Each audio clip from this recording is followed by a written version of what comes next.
സഫാന എന്നൊരു 27-കാരി ഇന്ന് പിടിയിലായിട്ടുണ്ട് കൊച്ചിയിൽ. എന്തിനാണെന്നല്ലേ? ഒരു യുവാവിനെ സംഘം ചേർന്ന് മർദ്ദിച്ച കേസിൽ. എന്തിനായിരുന്നു മർദ്ദനമെന്ന് കൂടി പറയാം. ലൈംഗിക ബന്ധത്തിന് ആ യുവാവ് വിസമ്മതിച്ചതിന്റെ പേരിലായിരുന്നു ഭിന്നശേഷിക്കാരൻ കൂടി ആ യുവാവിനെ മർദ്ദിച്ചത്. ഇതിന് കൂട്ടുനിന്നത് സഫീനയുടെ ആൺ സുഹൃത്ത് ഉൾപ്പെടെയുള്ളവരും. ഗുരുതരമായി പരിക്കേറ്റ ഭിന്നശേഷിക്കാരനായ യുവാവ് ചികിത്സയിലാണ്.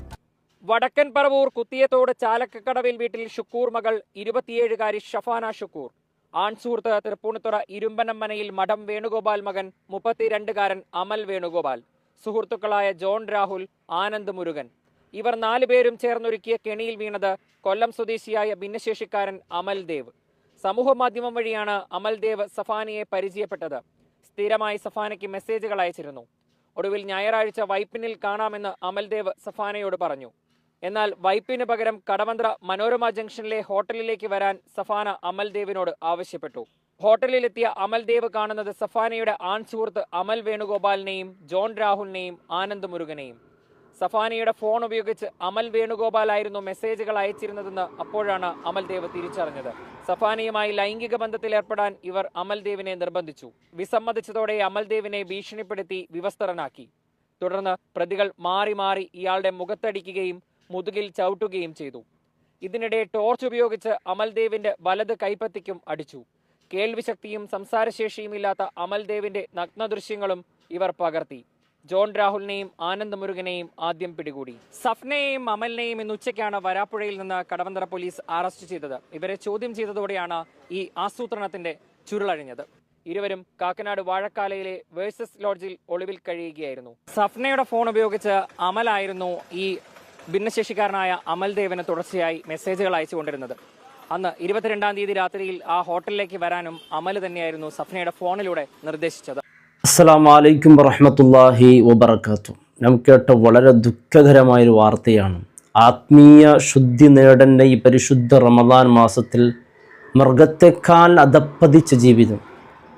വല്ലാത്ത ഞെട്ടിപ്പിക്കുന്നത്, ആ പെൺകുട്ടി ഇത്രയും പിടിക്കപ്പെട്ട് മാനക്കേടായിട്ട് പോലും ഒരു ലജ്ജവുമില്ലാതെ ചിരിച്ചുകൊണ്ട് എൻ്റെ ഫോട്ടോ എടുക്കടാന്ന് പറഞ്ഞുകൊണ്ട് ഒരു പ്രശ്നേ അല്ലല്ലോ. പരിശുദ്ധ റമദാൻ മാസമാണ്, റഹ്മത്തിൻ്റെ 10ആണ്. മനുഷ്യൻ അള്ളാഹുവിനോട് ഭയമില്ലാതെയായാൽ അവൻ ഉലായിക കൽ അൻഅം ബൽ ഹും അളൽ എന്ന് ഖുർആൻ പറഞ്ഞിട്ടുണ്ട്. അവൻ അവർ മൃഗങ്ങളാണ്, മൃഗങ്ങളല്ല, ബൽഹും അളൽ, അതിനേക്കാൾ അവരും മോശപ്പെട്ട ആളുകളായി പോകുമെന്ന് വിശുദ്ധ ഖുർആൻ പറഞ്ഞ രംഗമാണ് കാണുന്നത്. നടു റോഡിൽ വെച്ച് വ്യഭിചരിക്കുന്ന അവസാനം നാളെടുക്കുമ്പോൾ അത് സമീപിച്ചു കഴിഞ്ഞു എന്നാണ് തോന്നുന്നത്. ഒരു ലജ്ജയില്ലല്ലോ. സുന്ദരിയായൊരു കുട്ടി, അതും ഒരു മുസ്ലിമായ കുട്ടി, മദ്രസയ്ക്ക് പഠിച്ച കുട്ടി. എന്തുകൊണ്ട് ഇത് സംഭവിച്ചു? മുത്തായ റസൂൽ സ്വല്ലല്ലാഹു അലൈഹി വസല്ലം തങ്ങൾ പഠിപ്പിച്ചു, മാതാപിതാക്കൾ ശ്രദ്ധിക്കേണ്ട ഒരു കാര്യമാണ്. ഈ കുട്ടി ഇത്രയും മോശമാകാനുള്ള കാരണം എന്തറിയോ? അൽ മർഉ അലാ ദീനി ഖലീലി. ഹബീബ് സ്വല്ലല്ലാഹു അലൈഹി വസല്ലം തങ്ങൾ പറഞ്ഞത് അങ്ങനെയാണ്. ഒരു മനുഷ്യൻ അവൻ്റെ സഹോദരൻ്റെ ദീനിൻ്റെ മേലെയാണ്. അതുകൊണ്ട് ഓരോരുത്തരും ശ്രദ്ധിക്കേണ്ട കാര്യമാണ് തൻ്റെ കൂട്ടുകാരൻ ആരായിരിക്കണം, തൻ്റെ മക്കളുടെ കൂട്ടുകാരാരാണ് എന്ന് മാതാപിതാക്കൾ ശ്രദ്ധിച്ചില്ലെങ്കിൽ ഉറപ്പായി നമ്മുടെ മക്കൾ അപകടം വരും. നമ്മൾ ഒരുപാട് കാര്യം അവർക്ക് ദീനിയായ കാര്യങ്ങൾ പഠിച്ചു കൊടുത്തിട്ട് പഠിപ്പിച്ച് ഒരു നേട്ടം ഉണ്ടാവില്ല. തൻ്റെ സുഹൃത്ത് എങ്ങനെ ജീവിക്കുമെന്നോ അതുപോലെ അവർ ജീവിക്കും. സുഹൃത്ത് വളരെ, കാരണം ഇത് ഇന്നത്തെ സോഷ്യൽ മീഡിയയും അശ്ലീല കണ്ടൻറ്റുകൾ നമ്മുടെ കുട്ടികൾ മാതാപിതാക്കളറിയാതെ അത് വീക്ഷിച്ച് ആ രീതിയിൽ നമ്മുടെ മക്കൾ, ഞാൻ വളരെ ഗൗരവത്തിൽ ശ്രദ്ധിക്കേണ്ട ഒരു കാര്യമുണ്ട്. നമ്മുടെ മക്കളുടെ കൂട്ടുകെട്ട് ചീത്തയായാൽ അവരനുഭവിക്കാൻ പോകുന്ന പ്രധാനപ്പെട്ട 10 കാര്യങ്ങൾ വളരെ ഗൗരവമാണ്. ഒന്ന്, അവരുടെ ഈമാൻ്റെ ഫലം ദിവസേനം കുറഞ്ഞു പോകും. നല്ല നിസ്കരിക്കുന്ന മോളായിരുന്നു അല്ലെന്നാ, തഹജ്ജുദ് നിസ്കരിക്കുന്ന മക്കളെന്താ ഇത്തരത്തിലുള്ള തെറ്റുകൾ കാണുന്നത്? മാതാപിതാക്കൾ എന്ന് പറഞ്ഞാൽ അവർ വിശ്വസിച്ച മക്കൾ എന്നിട്ടാണ് ഇത്തരത്തിലുള്ള തെറ്റുകൾ ഒക്കെ പ്രാവർത്തികമായി വരുന്നത്. എന്തുകൊണ്ട്? കൂട്ടുകെട്ട് മോശമായാൽ തീർച്ചയായും ഇത് സംഭവിക്കും. അവരുടെ ഈമാൻ ദുർബലമായി പോകും. രണ്ടാമത്തൊരു കാര്യമെന്ന് പറയുന്നത്, നിസ്കാരം ഇബാദത്തിനോട് ഒരു ഉന്മേഷവുമില്ലാതെ മാതാപിതാക്കളെ മുമ്പിൽ ഒരു ഷോ എന്ന് മാത്രമായിരിക്കും. അള്ളാഹു കാത്ത് രക്ഷിക്കട്ടെ. മൂന്നാമത്തത്, അവർക്ക് പാവങ്ങളെല്ലാം ദോഷങ്ങളെല്ലാം നിസ്സാരമായി കാണും. അതൊരു പ്രശ്നമല്ല. ഇപ്പം നോക്കി, ഇത്രയും മോശപ്പെട്ട ഒരു കേസിൽ കുടുങ്ങി ആ പോകുന്ന രംഗം നോക്ക്. ചിരിച്ചുകൊണ്ട് ഫോട്ടോ എടുക്കാൻ തൻ്റെ മുഖം ചിരിച്ചിങ്ങനെ കാണിച്ചു കൊടുക്കുകയാണ്. അവർക്കൊരു ചുക്കും അവിടെ സംഭവിക്കുന്നില്ലല്ലോ. എന്തുകൊണ്ട്? അവർക്ക് പാവം നിസ്സാരമായി തോന്നും. മാതാപിതാക്കൾ അവരെ അവഗണിക്കും. മാതാപിതാക്കൾക്ക് ഇതറിഞ്ഞാൽ എൻ്റെ ഇസ്സത്ത്, അവർക്ക് മാതാപിതാക്കൾ പ്രശ്നമാവില്ല. മാതാപിതാക്കളെ അവർ അനുസരണക്കേട് കാണിക്കും. മാതാപിതാക്കളെ അവർ നിസ്സാരമായി കാണും. മാതാപിതാക്കൾ അവർക്കൊന്നും ആവില്ല. നമ്മുടെ മക്കൾ നമുക്ക് നഷ്ടപ്പെട്ടു പോകും. അള്ളാഹു കാത്തുരക്ഷിക്കട്ടെ. പിന്നെ അവർക്ക് മാനക്കേടെന്ന് പറയുന്നത് പ്രശ്നമല്ല. ആറാമതായി, അവരുടെ ഹൃദയം ഇടുങ്ങിയതാകും, കടുത്ത ഹൃദയമാകും. അവർക്ക് ആ ഹൃദയത്തിലേക്ക് പിന്നെ ഒന്നും കയറില്ല. അള്ളാഹു കാത്തുരക്ഷിക്കട്ടെ. പിന്നെ ദുഷ്പ്രവർത്തിയിലേക്ക് അവരെ വലിച്ചു കൊണ്ടുവരും. ഒരു പ്രവൃത്തി അവർക്ക് ചെയ്യാൻ ഒരു മടിയോ ഒരു നാണം ഒന്നും ഉണ്ടാവില്ല.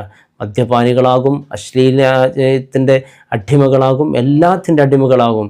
നല്ല സുഹൃത്തുക്കൾ അവരെ അകറ്റാൻ തുടങ്ങും. പിന്നെ അവർക്ക് നല്ല സുഹൃത്തുക്കൾ കിട്ടൂല. പിന്നെ കുടുംബം, ഒമ്പതാമതായി പറയുന്ന അവരെ കുടുംബം നശിഞ്ഞു പോകും. അപമാനം കൊണ്ട് നിയമപ്രശ്നങ്ങൾ അവർ നിരന്തരമായി അനുഭവിക്കേണ്ടി വരും. ജീവിതത്തിൽ ഒരു സന്തോഷം അവർക്കുണ്ടാവില്ല. ഇതിപ്പോൾ കാണുന്നില്ല, ഈ ചെറിയ പ്രായത്തിൽ തന്നെ ഈ പെൺകുട്ടി നിയമപ്രശ്നങ്ങളായി, അപമാനമായി. നോക്കൂ, ജനങ്ങളുടെ മുമ്പിൽ വളർക്കുന്നൊരു പ്രശ്നമായില്ലെങ്കിലും ആ ആ ആ പെൺകുട്ടിക്ക് ഒരു മാതാപിതാക്കളും കുടുംബമുണ്ടാകുമല്ലോ. അതെല്ലാം അവസാനത്തത് ഏറ്റവും പ്രധാനപ്പെട്ടതാണ്. ആഖിറത്തിൽ പാശ്ചാത്യ വരും. അള്ളാഹു കാത്തുരക്ഷിക്കട്ടെ.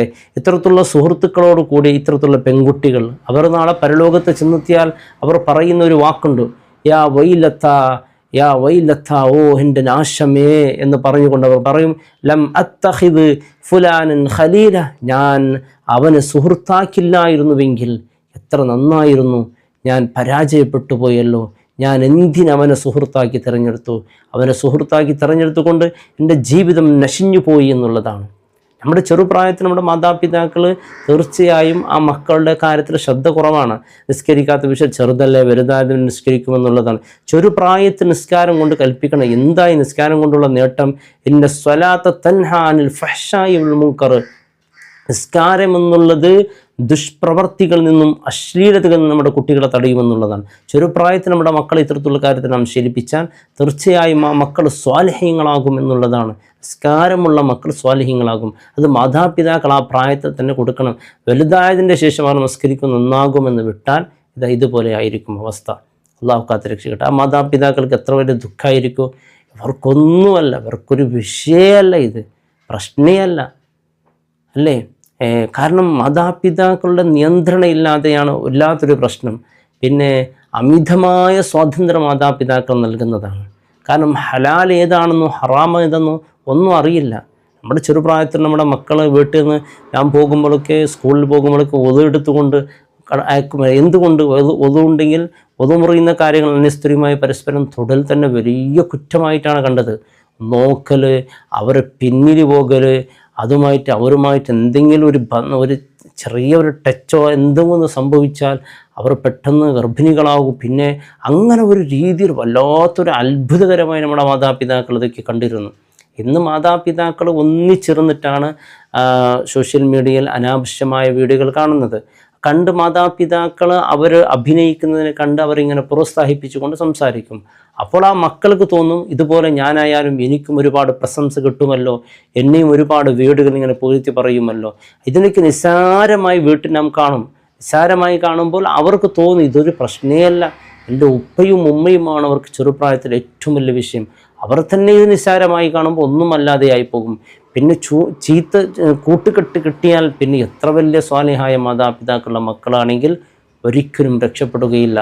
അല്ലാഹു റബ്ബ് സുബ്ഹാനഹു വ തആല നമ്മുടെ മക്കളെ സ്വാലിഹീങ്ങളാക്കട്ടെ. നമ്മുടെ മക്കളുടെ കൂട്ടുകെട്ട് തീർച്ചയായും നാം പരിശോധിക്കണമെന്നാണ്. ഫൽയൻദുർ, അള്ളാഹുവിൻ്റെ റസൂൽ പറയുന്നു, ഓരോരുത്തരും ശ്രദ്ധിക്കട്ടെ അവരുടെ മക്കളുടെ കൂട്ടുകെട്ട് ആരാണ് എന്ന്. അത് ചീത്തയാണെങ്കിൽ നിങ്ങളുടെ മക്കളുടെ എല്ലാ പ്രതീക്ഷ തീർന്നു. പിന്നെ ചിന്തിച്ചൊരു ഒരു കാര്യമില്ല. അതിനെന്തെങ്കിലാക്കി സലാമത്താക്കി നല്ല കൂട്ടുകെട്ട്, ഇസ്ലാമിൻ്റെ പ്രവർത്തനവുമായി ബന്ധപ്പെട്ട ഒരുപാട് ചെറുപ്പക്കാരെന്നുണ്ടല്ലോ, ആ ചെറുപ്പക്കാരുമായി നമ്മുടെ മക്കളുടെ കൂട്ടുകെട്ട് വന്നാൽ നമ്മുടെ മക്കൾ നമുക്ക് തിരിച്ചു കിട്ടും. ഇല്ലെങ്കിൽ ഇതുപോലെ നാളെ നമ്മുടെ മക്കളായിരിക്കും വാർത്തകൾ. നമ്മുടെ മക്കൾ ഇതുപോലെ ലജ്ജയില്ലാതെ മീഡിയകൾക്ക് മുമ്പിൽ വരും. അവർക്കൊരു പ്രശ്നവുമാവില്ല. നോക്കൂ, അവന് ആ പാവം ആ ചെറുപ്പക്കാരന് വന്ന് ഇവൾ മെസ്സേജ് അയച്ച് അവന് വരുന്നത് തന്നെ വലിയ തെറ്റാണ്. എന്നിട്ട് വന്നിട്ട് നോക്കുമ്പോൾ അവിടെ ഒരുപാട് സുഹൃത്തുക്കളാണ് ഇവിടെ കൂടെ. ഫോണിൽ മെസ്സേജ് അയച്ചത് പോലും ഇവളെല്ലാം മറ്റാൾക്കാരെന്നാണ്. ഇത് എന്തിനാണ് ഇങ്ങനെ ചെയ്തത്? അവനെ കൊണ്ട് ഇത് പ്രവൃത്തി ചെയ്യിപ്പിച്ചിട്ട് പിന്നെ പണം ഉണ്ടാക്കാൻ വേണ്ടിയാണ്. അല്ലാഹു റബ്ബ് സുബ്ഹാനഹു വ തആല കാത്ത് രക്ഷിക്കട്ടെ. അസ്സലാമു അലൈക്കും വറഹ്മത്തുള്ളാഹി വബറകാതുഹു.